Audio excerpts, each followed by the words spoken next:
वळूयात पुढच्या महत्त्वाच्या बातमीकडे। सोमनाथ सूर्यवंशी प्रकरणाची आज पहिली सुनावणी होणार आहे। हायकोर्टाच्या औरंगाबाद खंडपीठात सुनावणी होणार आहे।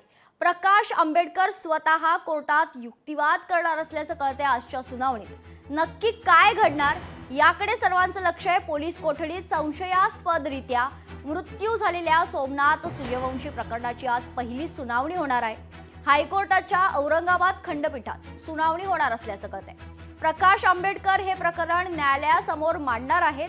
2 दिवसांपूर्वीच त्यांनी याबाबत सर्व तयारी पूर्ण केली होती। प्रकाश आंबेडकर हे स्वतः कोर्टात युक्तिवाद करणार असल्याने सर्वांचं लक्ष आजच्या सुनावणीकडे। त्यामुळे आजच्या सुनावणीत नक्की काय घडणार हे पाहावं लागेल।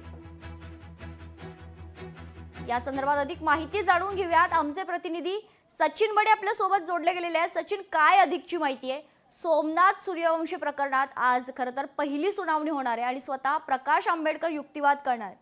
काय अधिकची माहिती आहे?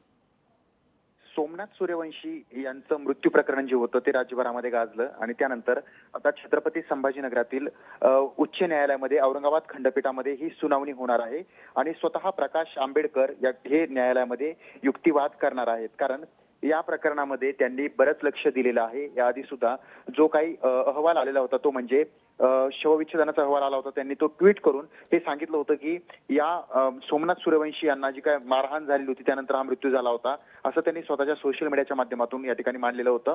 त्यानंतर त्यांच्याकडे बरेचसे पुरावे आहेत आणि ते पुरावे घेऊन आज ते युक्तिवाद करणार आहेत। महत्वाची सुनावणी असणार आहे आणि 11 वाजेच्या नंतर ही सुनावणी होईल अशी माहिती मिळतीये।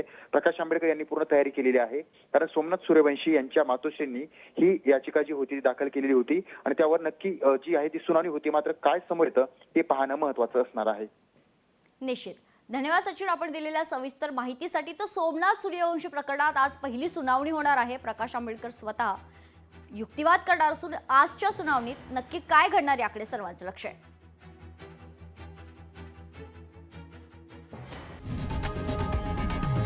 लोकशाही मराठी ऐका, पहा, जागरूक रहा।